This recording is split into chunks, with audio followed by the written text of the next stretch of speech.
বিশ্বনবী সাল্লাল্লাহু আলাইহি ওয়াসাল্লাম মেরাজের রজনীতে জান্নাতে যাওয়ার পরে তিনি দেখতে পেলেন একজন ব্যক্তি দৌড়াদৌড়ি করতেছে জান্নাতের মধ্যে এবং তিনি সুন্দর করে হাসি দিচ্ছে।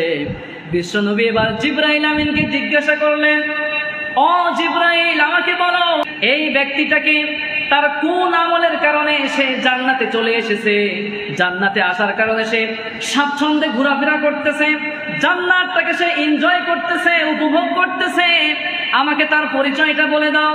তখন জিবরাইল আমিন বললেন, ওগো আল্লাহর হাবিব, ওগো আল্লাহর রসুল, এই ব্যক্তি হচ্ছে আপনার উম্মতের মধ্যে ওই ব্যক্তি যে দুনিয়ায় থাকা অবস্থায় রাস্তার মাঝখানে একটা বৃক্ষ ছিল, সেই বৃক্ষ থাকার কারণে মানুষের চলাফেরায় কষ্ট হতো, এই জন্য এই ব্যক্তি মানব সেবায় সুন্দর করে সেই গাছের ডালটা কেটে দিয়েছে, গাছটা কেটে দিয়েছে, আর মানুষেরা সুন্দর করে সেই রাস্তা দিয়ে চলাফেরা করা শুরু করেছে, মানব সেবা করেছে।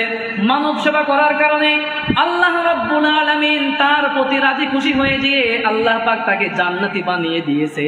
সুবহানাল্লাহ। কিভাবে আপনি সফল হবেন, সফলতার মাপকাঠি কি, কিভাবে আপনি সফলতা লাভ করতে পারবেন?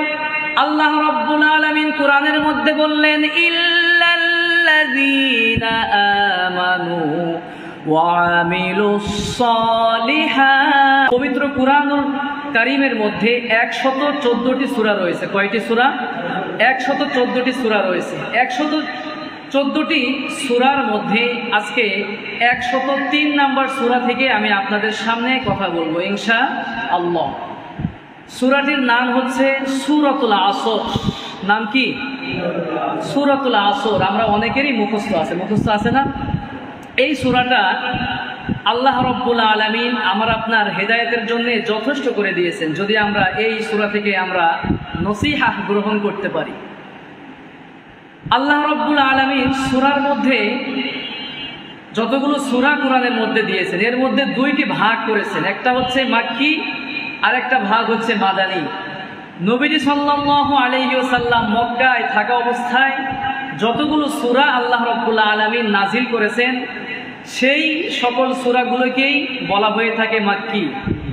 আর নবীজি সাল্লাল্লাহু আলাইহি ওয়াসাল্লাম মদিনায় থাকা অবস্থায় যতগুলো সূরা আল্লাহ রাব্বুল আলামিন নাজিল করেছেন, সে সকল সূরাগুলোকেই বলা হয়ে থাকে মাদানী সূরা।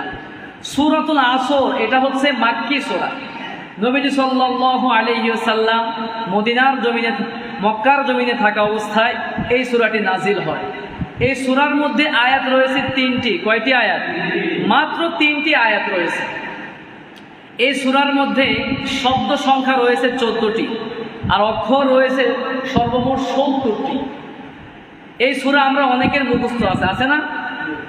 যাদের আছে আমরা সকলেই একসঙ্গে পড়ি। আউযু বিল্লাহি মিনাশ শাইতানির রাজীম। বিসমিল্লাহির রহমানির রহিম। ওয়াল আসরি ইন্নাল ইনসানা লাফি খুসর ইল্লাল্লাযীনা আমানু ওয়া আমিলুস সালিহাতি ওয়া তাওয়াসাউ বিল হাক্কি ওয়া তাওয়াসাউ বিস সাবর। সাদাকাল্লাহুল আযীম।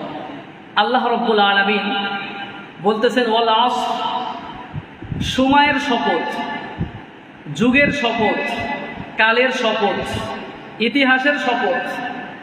এরপরে আল্লাহ রাব্বুল আলামিন বলতেছেন, ইন্নাল ইনসানা লাফি খুসর, নিশ্চয় মানুষেরা, অবশ্যই মানুষেরা ক্ষতিগ্রস্ত, ধ্বংস। এখানে আল্লাহ পাক বলেন না ইন্নাল মুমিন, ইন্নাল কাফের, ইন্নাল মুশরিক, এমনটা কি বলেছেন? আল্লাহ বলেছেন ইন্নাল ইনসান। মানুষ বলতে যত শ্রেণী রয়েছে, মুশরিক, মুমিন, মুনাফিক, যত শ্রেণীর মানুষ রয়েছে, সব শ্রেণীর মানুষকে আল্লাহ রাব্বুল আলামিন লক্ষ্য করে বললেন, উদ্দেশ্য করে বললেন, সব শ্রেণীর মানুষেরাই হচ্ছে ধ্বংস। আল্লাহ পাক সময়ের কসম করে বললেন, সকল শ্রেণীর মানুষেরাই ধ্বংসের মধ্যে রয়েছে, ক্ষতিগ্রস্তের মধ্যে রয়েছে। এরপরে আল্লাহ রাব্বুল আলামিন চারটি গুণে গুণান্বিত মানুষদের কথা বললেন, ইল্লাল্লাযীনা আমানু ওয়া আমিলুস সলিহাত। আল্লাহ বললেন যারা ঈমানদার, তবে যারা ঈমানদার এবং যারা সৎ কাজ করে, ওয়া আমিলুস সলিহাতি ওয়া তাওয়াসাউ বিল হাক্কি ওয়া তাওয়াসাউ বিস সবর, এবং যারা পরস্পরকে হকের উপদেশ দেয় এবং পরস্পরকে ধৈর্যের উপদেশ দেয়। এই চার শ্রেণীর মানুষ ব্যতীত যত শ্রেণীর মানুষ রয়েছে সব শ্রেণীর মানুষ হচ্ছে ক্ষতির মধ্যে নিমজ্জিত। বলেছেন কে? এই সূরাটি ছোট্ট হলেও, মাত্র 3টি আয়াত হলেও এই সূরাটির মর্ম, এই সূরাটির শিক্ষা অনেক অনেক বেশি। পড়েন সুবহানাল্লাহ। ইমাম শাফিঈ রাহিমাহুল্লাহ তিনি খুব চমৎকার করে বললেন, এই সূরার ফজিলত কেমন শোনো। ইমাম শাফিঈ বলতেছেন, আল্লাহ রাব্বুল আলামিন যদি কুরআনুল কারীমের 114টি সূরার মধ্যে সূরাতুল আসরকে যদি নাজিল করতেন, আর এই সূরা থেকে মানুষ যদি শিক্ষা গ্রহণ করত, তাহলে আর কোন সূরা আল্লাহ রাব্বুল আলামিন নাজিল করার প্রয়োজন ছিল না।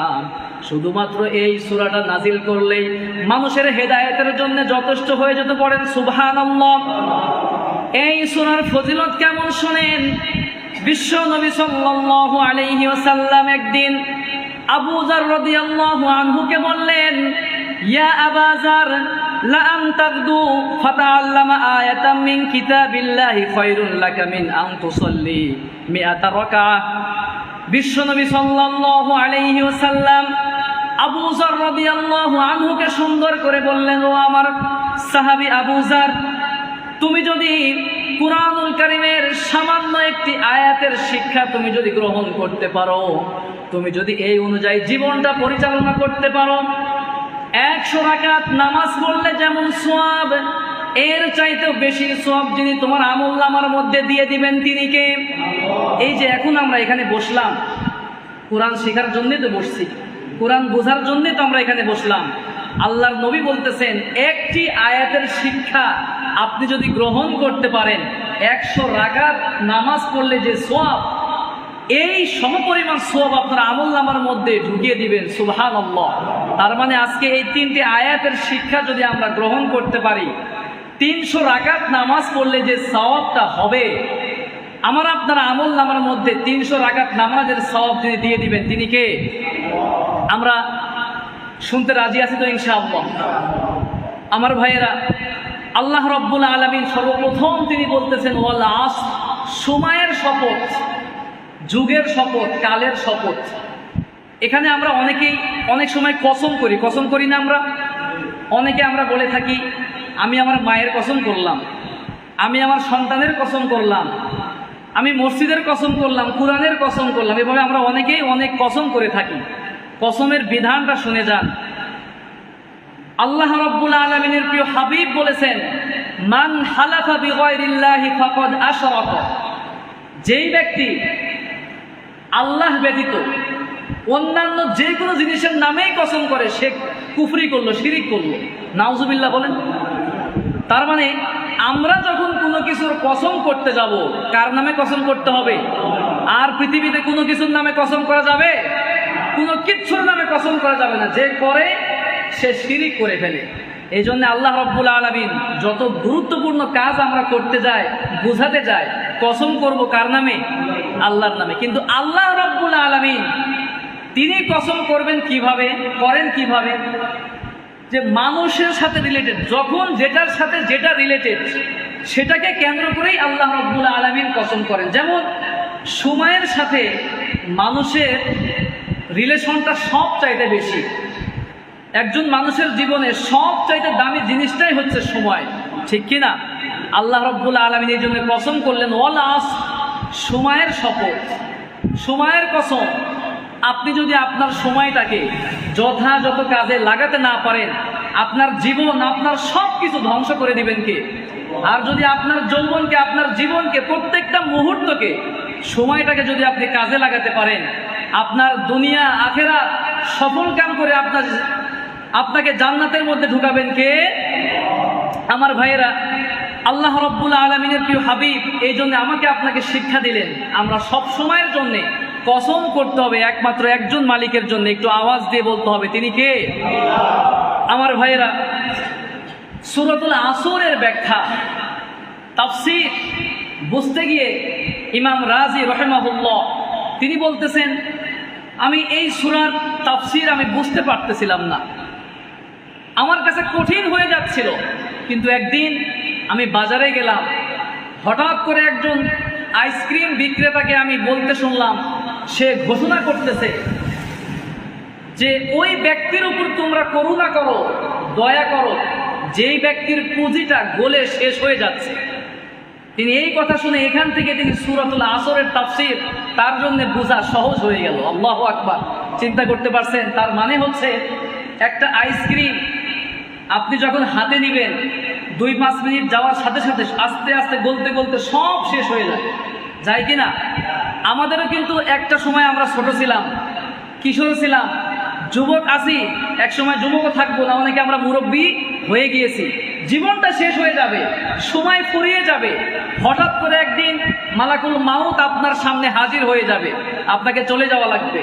এই জন্য আল্লাহ রাব্বুল আলামিন কসম করলেন, সময়ের কসম, যাতে করে মানুষেরা সময়কে নষ্ট করে না দেয়। আল্লাহ রাব্বুল আলামিন এরপরে বললেন, ইন্নাল ইনসানা লাফি খুসর, নিশ্চয় সব মানুষেরা ক্ষতির মধ্যে নিমজ্জিত, ক্ষতিত পতিত হয়েছে। আমরা যদি এখানে কসমের সময়ের অর্থটা ধরি, অতীতের সময়কে যদি আমরা ধরি, তাহলে দেখা যাবে অতীতে যেই সমস্ত মানুষেরা সময়কে কাজে লাগাতে পারে নাই তারাও ধ্বংস হয়ে গিয়েছে, কথা বলেন। আবার বর্তমানেও যারা এই সময়কে কাজে লাগাতে না পারবে, আমরা যদি সময়টাকে আসর বলতে যদি আমরা বর্তমান সময় বুঝি, তাহলে বর্তমান সময়েও যারা কাজে লাগাতে না পারবে তাদের জীবনটাও ধ্বংস করে দিবেন কে? এবং আসর এই সময়টা যদি আমরা ভবিষ্যতের জন্যেও ধরি, ভবিষ্যতের যত সময় আসতেছে যদি আমি আপনি কাজে লাগাতে না পারি, আমাদের জীবনটাও ধ্বংস হয়ে যাবে। আসর বলতে আমাদের একটা নামাজ আছে, যেমন ফজরের একটা নামাজ, জোহরের নামাজ, আসরের নামাজ আছে না, যেটা মাগরিবের আগে আমরা পড়েছি। তো এই নামাজের সময়টা থাকে খুবই অল্প। আবার আমাদের যে সূরাটা আমরা আজকে আলোচনা করতেছি, এই সূরাটা খুবই সংক্ষিপ্ত একটা সূরা, মাত্র 3 আয়াতের একটা সূরা, 14টা শব্দ, 70টা অক্ষর রয়েছে। কিন্তু ইমাম শাফেঈ এই সূরার মর্ম গুরুত্ব বোঝাতে গিয়ে তিনি বললেন, আল্লাহ যদি এই সূরা একটা সূরায় যদি নাজিল করতেন, কোরআনের অন্য সূরা যদি আল্লাহ নাজিল নাও করতেন, আর এই সূরা থেকেই যদি মানুষ শিক্ষা গ্রহণ করত, তাহলে মানুষেরা অটোমেটিক্যালি হেদায়েত প্রাপ্ত হয়ে যেত। সুবহানাল্লাহ। আল্লাহ রাব্বুল আলামিন বললেন, ইন্নাল ইনসানা লাফি খুসর, সব মানুষেরা নিশ্চয় ধ্বংসের মধ্যে নিমজ্জিত। আল্লাহ রাব্বুল আলামিন বললেন মানুষেরা ধ্বংস হয়ে যাবে, শেষ হয়ে যাবে, ক্ষতিগ্রস্ত হয়ে যাবে। সময়ের কসম করে আল্লাহ রাব্বুল আলামিন বললেন, তার কারণ হলো একজন ছাত্র যখন পরীক্ষার হলের মধ্যে পরীক্ষা দিতে ঢুকে, আপনারা অনেকেই জানেন অনেক ছাত্ররা এমন রয়েছে পরীক্ষার প্রশ্নের উত্তর না লিখে সামনে পিছনে ডানে বামে তাকাতে থাকে, এভাবে তাকিয়ে তাকিয়ে সময়টাকে নষ্ট করে দেয়। হলের যে পরিদর্শক থাকে তিনি প্রায় সময় অমনোযোগী পরীক্ষার্থীকে বারবার সতর্ক করে বলে, বাবা সময়টা চলে যাচ্ছে, 3 ঘন্টা পরে তোমার সময় শেষ হয়ে যাবে। তুমি যদি তোমার পরীক্ষার প্রশ্নের উত্তর তুমি যদি না লেখো, তুমি যদি তোমার সময়টা যথাযথ কাজে লাগাতে না পারো, তুমি পরীক্ষায় ফেল করবে, তোমার জীবনটা ধ্বংস হয়ে যাবে। পরীক্ষার হলের মধ্যে পরিদর্শক যেমনভাবে সুন্দর করে বারবার সতর্ক করে, ঠিক তেমনি ভাবে আল্লাহ রব্বুল আলামিন আমাকে আপনাকে সতর্ক করে বলতেছেন, আমার বান্দারা শোনো শোনো, দুনিয়ার জীবনে আমি আল্লাহ পাক তোমাকে সুন্দর একটা জীবন দিয়েছি, সুন্দর একটা সময়ের ব্যবস্থা করে দিয়েছি। তুমি যদি তোমার সময়টাকে কাজে লাগাতে না পারো, তোমার জীবনটা ধ্বংস হয়ে যাবে। এই জন্য আল্লাহ পাক বললেন সময়টাকে কাজে লাগানোর দরকার। যদি আপনি সময়কে কাজে লাগাতে পারেন, আল্লাহ রাব্বুল আলামিন আপনাকে দুনিয়া এবং আখিরাতে সর্বোচ্চ সফলতা দিয়ে আপনাকে জান্নাতের মধ্যে চিরস্থায়ী দাখিল করে দিবেন। সুবহানাল্লাহ। আর যদি আপনি সময়কে কাজে লাগাতে না পারেন, আপনার সব কিছু বরবাদ করে দিবেন কি? আপনার দুনিয়ার জীবনটা ক্ষতিগ্রস্ত হয়ে যাবে, কবরের জীবনে আপনি ধরা খেয়ে যাবেন, আখিরাতে আপনি ধরা খেয়ে যাবেন। কাল কিয়ামতের কঠিন বিভীষিকাময় দিনে আল্লাহর সামনে দাঁড়িয়ে যেতে হবে। আল্লাহর কাছে আপনি কি জবাব দিবেন? আল্লাহ রাব্বুল আলামিন বললেন, ওয়ায়াউমা ইউহশারু আ'দাউল্লাহি ইলান নারি ফাহুম ইউজাউন।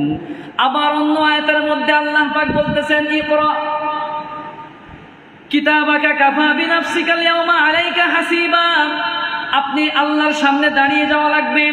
আল্লাহ বলবেন, তোমার সামনে জীবনে যা কিছু করেছো সব কিছুর মেমোরি কার্ড তোমার সামনে প্রেজেন্ট করা হলো, তোমার সামনে উপস্থাপন করা হলো, পেশ করা হলো।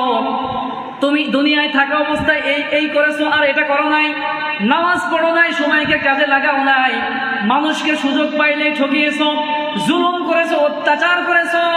আজকে আমার সামনে হিসাব দাও। হিসাব দিতে পারবো? আল্লাহ যদি বলে, বান্দা তুমি আমাকে হিসাব দাও, পারা যাবে হিসাব দিতে? বুখারীর হাদিসের মধ্যে এসেছে, নবীজি সাল্লাল্লাহু আলাইহি ওয়াসাল্লাম বলেছেন, যেই ব্যক্তিকে এই কথা বলা হবে, বান্দা তুই হিসাব দে, ওই বান্দা ধরা খেয়ে যাবে, নাজাতের কোনো সুযোগ থাকবে না। আল্লাহ বলবে, বান্দা তুই পড়, এই তোর আমলনামা। কিছু সংখ্যক বান্দা দুনিয়ায় থাকা অবস্থায় সুযোগ পাইলেই মিথ্যা বলে, সুযোগ পাইলেই বলে আমি এটা করি নাই, এই কাজটা আমি করি নাই, মিথ্যা বলি নাই। কিয়ামতের ময়দানেও কিছু সংখ্যক বান্দা আল্লাহর সঙ্গে গাদ্দারি করবে, নাফরমানি করে বলবে, আল্লাহ আমি এই কাজটা করি নাই। আপনি বলতেছেন আমি নামাজ পড়ি নাই, কিন্তু আমি নামাজ পড়েছিলাম। আপনি বলেছেন মানুষের উপর জুলুম করেছি, কিন্তু আমি জুলুম করি নাই। মিথ্যা বলবেন। আল্লাহ রাব্বুল আলামিন তার মুখটাকে স্টপ করে দিবেন, তার সমস্ত অঙ্গ প্রত্যঙ্গ কথা বলা শুরু করে দিবেন। তখন সে মনে মনে আফসোস করবে, হায় দুনিয়ায় থাকা অবস্থায় আমি আমার চামড়ার কি সুন্দর যত্ন করেছি, কত টাকা পয়সা আমি ব্যয় করেছি, কোনো কাজে লাগবে নাকি? কথা বলেন। আল্লাহ রাব্বুল আলামিন বলে দিলেন, আল ইয়াউমা নাখতিমু আলা আফওয়াহিহিম ওয়া তুকাল্লিমুনা আইদিহিম ওয়া তাশহাদু আরজুলুহুম বিমা কানু ইয়াকসিবুন। আপনার অঙ্গ প্রত্যঙ্গ কথা বলা শুরু করবে, আপনার হাত কথা বলবে, আপনার বিভিন্ন অঙ্গ প্রত্যঙ্গ, যেই চামড়া দিয়ে আপনি খারাপ কাজে লিপ্ত হয়েছেন, চামড়া ছাড়া কোনো খারাপ কাজে লিপ্ত হওয়া যায়? কথা বলেন। যে কোনো খারাপ কাজে আপনি লিপ্ত হতে যান, চামড়ার ব্যবহার আছেই। আল্লাহ রাব্বুল আলামিনের সামনে চামড়া কথা বলা শুরু করবে। তখন কিছু সংখ্যক মানুষেরা আঙ্গুল কামড়াতে থাকবে, নিজের শরীরের চামড়াগুলো কামড়িয়ে কামড়িয়ে শেষ করার উপক্রম করে ফেলবে। এরপরেও কি নাজাত পাবে? কথা বলেন। নাজাত পাওয়া যাবে না। এই জন্যে আল্লাহ রাব্বুল আলামিন ৩ নম্বর আয়াতে 4টি গুণে গুণান্বিত ব্যক্তিদের কথা বলেছেন। এই 4টি গুণে গুণান্বিত হবে যারা পরিপূর্ণ দুনিয়া এবং আখিরাতে সফলকাম হয়ে জান্নাতে ঢুকবে তারা, ঠিক কিনা? এই 4টি গুণ আমাদের ভিতরেও নিয়ে আসার দরকার আছে নাকি নাই? কথা বলেন। এই 4টি গুণে আমরা গুণান্বিত হব ইনশাআল্লাহ। আর এই 4টি গুণ যাদের ভিতরে থাকবে না, তাদের জন্য ধ্বংস, তাদের জন্য ক্ষতি, তাদের জন্য জাহান্নাম নির্ধারিত করে রেখেছেন কে? আল্লাহ রাব্বুল আলামিন। এবার তিনি বলতেছেন, পৃথিবীর সব মানুষ ধ্বংসগ্রস্ত হয়ে গেল, এই 4 শ্রেণীর মানুষ কখনো ধ্বংসগ্রস্ত হবে না, ক্ষতিগ্রস্ত হবে না, দুনিয়া এবং আখিরাতের মধ্যে পরিপূর্ণ সফলতা লাভ করতে পারবে। আমার ভাইয়েরা, কিভাবে আপনি সফল হবেন? সফলতার মাপকাঠি কি? কিভাবে আপনি সফলতা লাভ করতে পারবেন? আল্লাহ রাব্বুল আলামিন কোরআনের মধ্যে বললেন, ইল্লাল্লাযীনা আমানু ওয়া আমিলুস সালিহাত। আল্লাহ রাব্বুল আলামিন বললেন, ইল্লাল্লাযীনা আমানু, তবে যারা ঈমান আনয়ন করেছে, যারা ঈমান এনেছে, তারা কখনো ক্ষতিগ্রস্ত হবে না। এখন আমরা অনেকে মনে করে থাকি যে আমরা ঈমান এনেছি, আল্লাহ এক, অদ্বিতীয়, আমরা সবাই মুখে স্বীকার করি। শুধুমাত্র মুখে স্বীকার করার নাম ঈমান নয়। ঈমান আপনি মুখে মুখে স্বীকার করা লাগবে, মনে বিশ্বাস করতে হবে, আমলে বাস্তবায়ন করার নামই হচ্ছে ঈমান, ঠিক কি না? শুধুমাত্র বললাম আল্লাহ আছে, আমার নবীকে খুব ভালোবাসি, খুব ভালোবাসি, কিন্তু সুন্নাহ মানার ক্ষেত্রে আপনার কিচ্ছু নাই, নামাজ পড়েন না, রোজা রাখেন না, যাকাত দেন না, মানুষের সঙ্গে সুযোগ পাইলে আপনি নাফরমানি করেন, জুলুম করেন, এটার নাম ঈমান নয়। স্বাভাবিকভাবে আল্লাহ রাব্বুল আলামিন কোরআনের মধ্যে যত জায়গায় ঈমানের কথা বলেছেন, সাথে সাথে আমলের কথা বলেছেন। সুবহানাল্লাহ। আল্লাহ রাব্বুল আলামিন বলেছেন, ইন্নাল্লাযীনা আমানু ওয়া আমিলুস সলিহাতি কানাত লাহুম জান্নাতুল ফিরদাউসি নুসুলা। এখানেও আল্লাহ বলতেছেন যারা ঈমান আনয়ন করেছে, ভালো কাজ করেছে। আবার অপর আয়াতেও আল্লাহ পাক বলতেছেন, ইন্নাল্লাযীনা আমানু ওয়া আমিলুস সলিহাতি উলাইকা হুম খায়রুল বারিয়া। এইভাবে করে কোরআনের মধ্যে যত জায়গায় ঈমানের কথা, তত জায়গায় ঈমানের পাশাপাশি আমলের কথা বলে দিয়েছেন কে? তার মানে সফলতা কিসে আমরা জানলাম? আল্লাহর কোরআন থেকে সর্বপ্রথম যেটা থাকতে হবে সেটা হচ্ছে ঈমান। কি? ঈমান থাকতে হবে আপনার। শুধু মুখে মুখে স্বীকার করার নাম ঈমান নয়। প্রত্যেকটা মুহূর্তে যেভাবে ইসলাম প্র্যাকটিস করে নবীজি দেখিয়ে গিয়েছেন, ঠিক সেভাবেই প্র্যাকটিস করার সর্বোচ্চ চেষ্টা আমার আপনার থাকতেই হবে, ঠিক কিনা? শুধুমাত্র মুখে মুখে বলার নাম ঈমান নয়, কাজে পরিণত করতে হবে, বাস্তবায়ন করতে হবে। আমার ভাইয়েরা, এরপরে আল্লাহ রাব্বুল আলামিন বলতেছেন, ওয়া আমিলুস সলিহাত। আপনি শুধুমাত্র ঈমান আনয়ন করলেই চলবে না, সৎ কাজ করতে হবে, আমলে সলিহা করতে হবে। আমলে সলিহা বলতে যত যা কিছু আমরা কোরআন থেকে পাই, হাদিস থেকে পাই, সেই আমলে সলিহা দিয়ে আমাদের ব্যক্তি জীবন, পারিবারিক জীবন এবং সাংসারিক। বিশ্বনবী সাল্লাল্লাহু আলাইহি ওয়াসাল্লাম মেরাজের রজনীতে জান্নাতে যাওয়ার পরে তিনি দেখতে পেলেন একজন ব্যক্তি দৌড়াদৌড়ি করতেছে জান্নাতের মধ্যে এবং তিনি সুন্দর করে হাসি দিচ্ছে। বিশ্বনবী এবার জিবরাইল আমিনকে জিজ্ঞাসা করলেন, ও জিবরাইল, আমাকে বলো এই ব্যক্তিটা কি? এই ব্যক্তিটাকে তার কোন আমলের কারণে সে জান্নাতে চলে এসেছে? জান্নাতে আসার কারণে সে স্বাচ্ছন্দ্যে ঘোরাফেরা করতেছে, জান্নাতটাকে সে এনজয় করতেছে, উপভোগ করতেছে, আমাকে তার পরিচয়টা বলে দাও। তখন জিবরাইল আমিন বললেন, ওগো আল্লাহর হাবিব, ওগো আল্লাহর রসুল, এই ব্যক্তি হচ্ছে আপনার উম্মতের মধ্যে ওই ব্যক্তি যে দুনিয়ায় থাকা অবস্থায় রাস্তার মাঝখানে একটা বৃক্ষ ছিল, সেই বৃক্ষ থাকার কারণে মানুষের চলাফেরায় কষ্ট হতো। এই জন্য এই ব্যক্তি মানব সেবায় সুন্দর করে সেই গাছের ডালটা কেটে দিয়েছে, গাছটা কেটে দিয়েছে, আর মানুষেরা সুন্দর করে সেই রাস্তা দিয়ে চলাফেরা করা শুরু করেছে, মানব সেবা করেছে। মানব সেবা করার কারণে আল্লাহ রাব্বুল আলামিন তার প্রতি রাজি খুশি হয়ে গিয়ে আল্লাহ পাক তাকে জান্নাতি বানিয়ে দিয়েছে। সুবহানাল্লাহ। মানব সেবা করার নামই হচ্ছে আমলে সলিহা। শুধুমাত্র আপনি নামাজ পড়তে আসলেন, আপনি রমজানে রোজা রাখলেন, যাকাত দিলেন, হজ করলেন, এই কয়টা জিনিসের নাম কিন্তু শুধু আমলে সলিহা নয়। আপনি সামাজিক কাজ, রাষ্ট্রীয় কাজ, যত ধরনের ভালো কাজ আছে আপনি মানব সেবা করেন, প্রত্যেকটার জন্য আল্লাহ রাব্বুল আলামিন বিনিময় দিতে পারেন কি পারেন না? কথা বলেন। অবশ্যই আল্লাহ পাক বিনিময় দিবেন। একজন ব্যক্তি শুধুমাত্র মানুষ চলাচলের রাস্তা থেকে একটা গাছ তিনি কেটে দিলেন, এটার উপর আল্লাহ রাব্বুল আলামিন সন্তুষ্ট হয়ে তার জন্য জান্নাতটাকে বরাদ্দ করে দিলেন। সুবহানাল্লাহ। এই জন্য আমলে সলিহা আমরা বেশি বেশি করব, মন থেকে হিংসাটা বের করে দেওয়া লাগবে। আমরা আছি দুনিয়াতে কয়দিন, আমাদের কোনো গ্যারান্টি আছে? আমাদের বিন্দু মাত্র সময়ের গ্যারান্টি আমরা কেউ দিতে পারি না। অনেক মানুষ রাতের বেলা ঘুমিয়ে যাচ্ছে, সকালে লাশ হয়ে বের হচ্ছে কি না? এই মুহূর্তে আমাদের উপর আল্লাহর বিশেষ রহমত আছে বিধায় আমরা এখানে বসা। অনেক মানুষ মেডিকেলের বিছানায় কাতরাচ্ছে, পাগলপাড়া হয়ে যাচ্ছে। আল্লাহ পাক সেই আর আমাদেরকে এই অবস্থায় আল্লাহ পাক আমাদেরকে ভালো রেখেছেন, আলহামদুলিল্লাহ। এই জন্য আমলে সলিহা যার যতটুকু সামর্থ্য আছে জায়গা থেকে আমাকে আপনাকে করতে হবে। এই দুইটি কাজ হচ্ছে আমাদের ব্যক্তিগত। ঈমান আনা এটা কি সমষ্টিগত কাজ? এটা আমার ব্যক্তিগত ব্যাপার। আমি ঈমান আনলাম, স্বীকৃতি দিলাম, বাস্তবায়ন করলাম।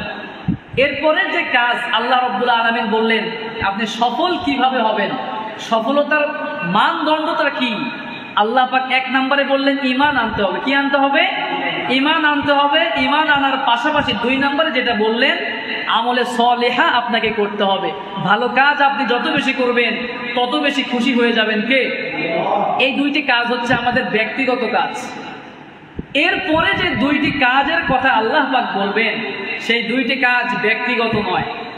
এই 2টি কাজ হচ্ছে সমষ্টিগত, সামাজিকভাবে, দলবদ্ধভাবে আমাকে আপনাকে করতে হবে, ব্যক্তিগতভাবে আপনি করতে পারবেন না। আসুন আমরা সেই বিষয়টা জেনে নেই। আল্লাহ রাব্বুল আলামিন 3 নম্বরে বললেন, ইল্লাল্লাযীনা আমানু ওয়া আমিলুস সলিহাতি ওয়া তাওয়াসাউ বিল হক। আল্লাহ বললেন, পরস্পর তোমরা হকের উপদেশ দিবে। হকের উপদেশ আমরা একজন অপরজনকে দেওয়া লাগবে। এখন এখানেই আমাদের সমস্যা, আমরা হকের উপদেশ যাকে তাকে দিতে পারি না। এই সময় এসে আমরা বিভিন্ন জন মুফতি হয়ে যাই, আমরা বিভিন্ন হিকমত অবলম্বন করি, কৌশল অবলম্বন করি। আমার ভাইয়েরা, সমাজের মধ্যে অনেক খারাপ কাজ হয়, রাষ্ট্রের মধ্যে অনেক খারাপ কাজ হয়, অনেক মানুষ ইসলামের বিপক্ষে কথা বলে, কোরআনের বিরুদ্ধে যায়। ওই সময়ে আপনাকে এই হকের পক্ষে থেকে কথা বলা লাগবে, প্রতিবাদ করা লাগবে, ভালো কাজের অর্ডার আপনাকে করতে হবে। তার কারণ হচ্ছে রব্বুল আলামিন বলেছেন, কুনতুম খায়রা উম্মাতিন উখরিজাত লিন-নাসি তা'মুরুনা বিল মা'রুফি ওয়া তানহাউনা আনিল মুনকার। আল্লাহ রব্বুল আলামিন আমাকে আপনাকে বলতেছেন, বান্দা তোমরা তো সর্বশ্রেষ্ঠ উম্মত, তোমাদেরকে বের করা হয়েছে, তোমাদেরকে যে দায়িত্ব দেওয়া হয়েছে তোমরা ভালো কাজের অর্ডার করবে আর অসৎ কাজে নিষেধ করবে। আপনি যদি ভালো কাজের অর্ডার করতে না পারেন, সমষ্টিগতভাবে যদি আপনি করতে আপনার ভয় লাগে, মনে করতে হবে আপনার ঈমান এখনো পরিপূর্ণতা আসে নাই। আল্লাহ রাব্বুল আলামিনের প্রিয় হাবিব বলেছেন, আস-সাকিতু আনিল হাক্কি ফাহুয়া শাইতানুন আখরাস। আল্লাহর নবী সাল্লাল্লাহু আলাইহি ওয়াসাল্লাম বলেছেন, যেই ব্যক্তি হককে প্রতিষ্ঠিত করার জন্য কোনো সাপোর্ট দেয় না, কথা বলে না, ওই ব্যক্তি হচ্ছে বুবা শয়তান। ওই ব্যক্তি কি? বুবা শয়তান। ভালো কাজ, আপনি এলাকার মাতব্বর, আপনি একটা কথা বললে ভালো কাজ প্রতিষ্ঠিত হয়ে যাবে। এক্সাম্পল হিসেবে আমি বলতে পারি, সমাজের মধ্যে অনেক সময় গান হয়, ডিজে পার্টি হয়, নাচানাচি হয়, বাহির থেকে নর্তকী নিয়ে এসে ডিজে পার্টির আয়োজন করা হয়। আপনার ক্ষমতা আছে, আপনার পাওয়ার আছে, আপনি সেটাকে বন্ধ করতেছেন না, বরঞ্চ আপনার উল্টা যুক্তি দাঁড় করাচ্ছেন। আরে ভাই, একটা দিনই তো হচ্ছে, সমস্যাটা কি? আপনি মনে রাখবেন, ওই একদিন কেন, একটা সেকেন্ড যদি হয়, আপনি যদি এটা প্রতিবাদ না করেন, কিয়ামতের ময়দানে আপনাকে জবাব দিয়ে করতে হবে কার কাছে? আমার ভাইয়েরা, আপনি যদি এই অবস্থায় থাকেন, আপনি যদি বাধা না দেন, কি সুন্দর করে নবীজি সাল্লাল্লাহু আলাইহি ওয়াসাল্লাম এক্সাম্পল দিয়েছেন, বুখারীর হাদিস, যেটা আপনারা অনেকেই জানেন। নবীজি সাল্লাল্লাহু আলাইহি ওয়াসাল্লাম বললেন যে, পরস্পরকে যদি আপনি হকের ক্ষেত্রে সাহায্য না দেন, সাপোর্ট না করেন, তাহলে অবস্থাটা কেমন হবে দেখেন। নবীজি সাল্লাল্লাহু আলাইহি ওয়াসাল্লাম বলতেছেন যে, বিশাল বড় একটা সমুদ্র, সমুদ্রের মাঝখানে দ্বিতল বিশিষ্ট একটা জাহাজ যাচ্ছে, চলাচল করতেছে। নিচতলার একজন যাত্রী বারবার উপরতলায় যাচ্ছে। এতে করে উপরতলার লোকেরা পানি খাওয়ার জন্য যখন বারবার উপরে যাচ্ছে, তলার মানুষেরা কি বাঁচতে পারবে? কথা বলেন। একটা সময় দেখা যাবে জাহাজের নিচতলা ডুবে গিয়ে উপরতলা সহ সম্পূর্ণ জাহাজটা ডুবে একদম ধ্বংস হয়ে যাবে, ঠিক কিনা? এই জন্য আমার ভাইয়েরা, সমাজের মধ্যে, রাষ্ট্রের মধ্যে যত ভালো কাজ, যত খারাপ কাজ প্রতিষ্ঠিত করতে যাবে, আমরা প্রত্যেকটা জায়গায় বাধা প্রদান করার মতো আমাদের তৌফিক, আমাদের শক্তি আনয়ন করতে হবে দলগতভাবে। এটা আপনি ব্যক্তিগতভাবে কিছুই করতে পারবেন না।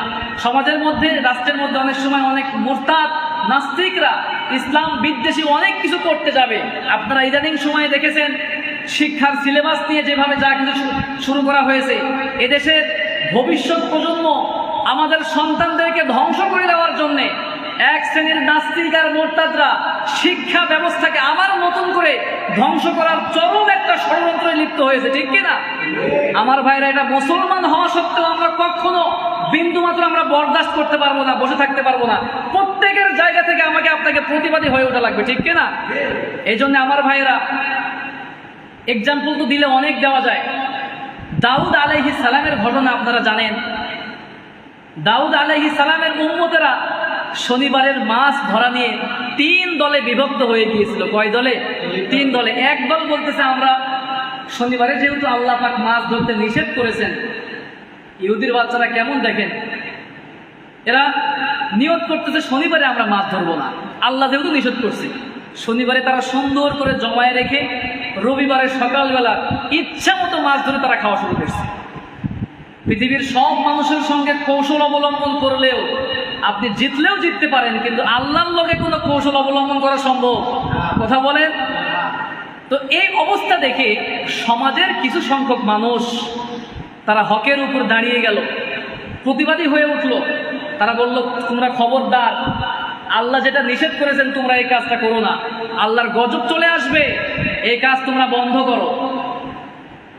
আবার আরেক শ্রেণী, এই গেল 2 শ্রেণী। এক শ্রেণীর মানুষ এই কাজ করতেছে, আরেক শ্রেণীর মানুষ প্রতিবাদ করতেছে, নিষেধ করতেছে। আর তৃতীয় শ্রেণী যারা আছে, এই শ্রেণীর মানুষ আপনি দেখবেন সব সময় সব সমাজে সবচেয়ে বেশি হয়ে থাকে। খারাপ কাজ করার লোকও কম, প্রতিবাদী হওয়ার মানুষও কম, যারা প্রতিবাদী হয় তারাও সংখ্যায় কম থাকে। কিন্তু তৃতীয় পক্ষ যারা আছে এরা প্রতিবাদও করবে না, আবার ওই কাজে সরাসরি অংশগ্রহণও করবে না। এরা আরো যুক্তি দাঁড় করাবে, বলবে ভাই করতেছে করতে দেয়, সমস্যাটা কি, তোর সমস্যাটা কি, ও গান বাজনা করতেছে তোর এত সমস্যা কি, ও নামাজ পড়ে না তোর সমস্যা কি, ও ইসলাম বিদ্বেষী তোর সমস্যা কি। এরকম মানুষ বর্তমান সময়ে আছে নাকি নাই? কথা বলেন। আছে, মানে এটা কিয়ামত পর্যন্ত থাকবে। তো এই 3 শ্রেণীর মানুষ দাউদ আলাইহিস সালামের সময় দেখা দিল। আল্লাহ রাব্বুল আলামিন যখন গজব দিলেন, তখন শুধুমাত্র যারা এই কাজে সরাসরি জড়িত তাদেরকে আল্লাহ গজব দিলেন না, বরঞ্চ যারা এই কাজে জড়িত এবং যারা এই কাজকে সাপোর্ট দিয়েছে এই উভয় দলকেই আল্লাহ রাব্বুল আলামিন নিঃশেষ করে দিলেন। নাউজুবিল্লাহ। এই জন্য যতদিন বাঁচবো এই প্রতিজ্ঞা কি আমার আপনার করা যায়? সমাজের মধ্যে, রাষ্ট্রের মধ্যে যত ধরনের অন্যায় অবিচার আমরা দেখতে পাবো, আমরা দৃঢ় প্রতিজ্ঞ হয়ে সেটার প্রতিবাদ আমরা সকলে করার জন্য রাজি আছি তো ইনশাআল্লাহ? আল্লাহ পাক কবুল করুন। এরপরে আল্লাহ রাব্বুল আলামিন বলতেছেন, ওয়াতাওয়াসাউ বিস-সবর, তোমরা পরস্পরকে যারা সবরের উপদেশ দিবে, ধৈর্য ধারণের উপদেশ দিবে, তোমরাই সফল কাম। আপনি যখন ঈমান আনলেন, আপনি যখন আমলে সলেহা করলেন, আপনি যখন নাম্বার 3 নাম্বার আপনি প্রতিবাদ করলেন, হকের আওয়াজ তুললেন, তখন অটোমেটিক্যালি আপনার উপর জুলুম আসবে, নির্যাতনের শিকার হওয়া লাগবে, আপনার নামে মিথ্যা মামলা হতে পারে, জেল জুলুমের শিকার হওয়া লাগতে পারে, এমন আছে বিনা অপরাধে আপনাকে ফাঁসির কাস্টে ঝুলাও লাগতে পারে, ঠিক কিনা? আমরা ইতিপূর্বে আমরা দেখেছি।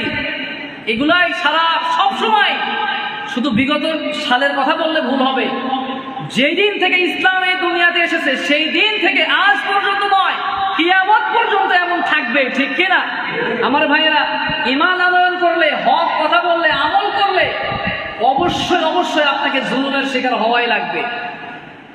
সাইয়েদনা বেলাল রাদিয়াল্লাহু আনহু, তিনি মাত্র কয়েকদিন হয়েছে ইসলাম ধর্ম গ্রহণ করেছেন, কি জুলুম আর কি নির্যাতন!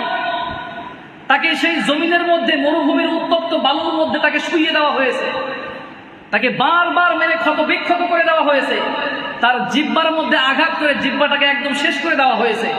তিনি আহাদ আহাদ বলতে পারেন না, তিনি সুন্দরভাবে আজান দিতে পারেন না, তার এই অবস্থা ছিল। এরপরে তিনি ঈমান ছেড়েছেন। কথা বলেন।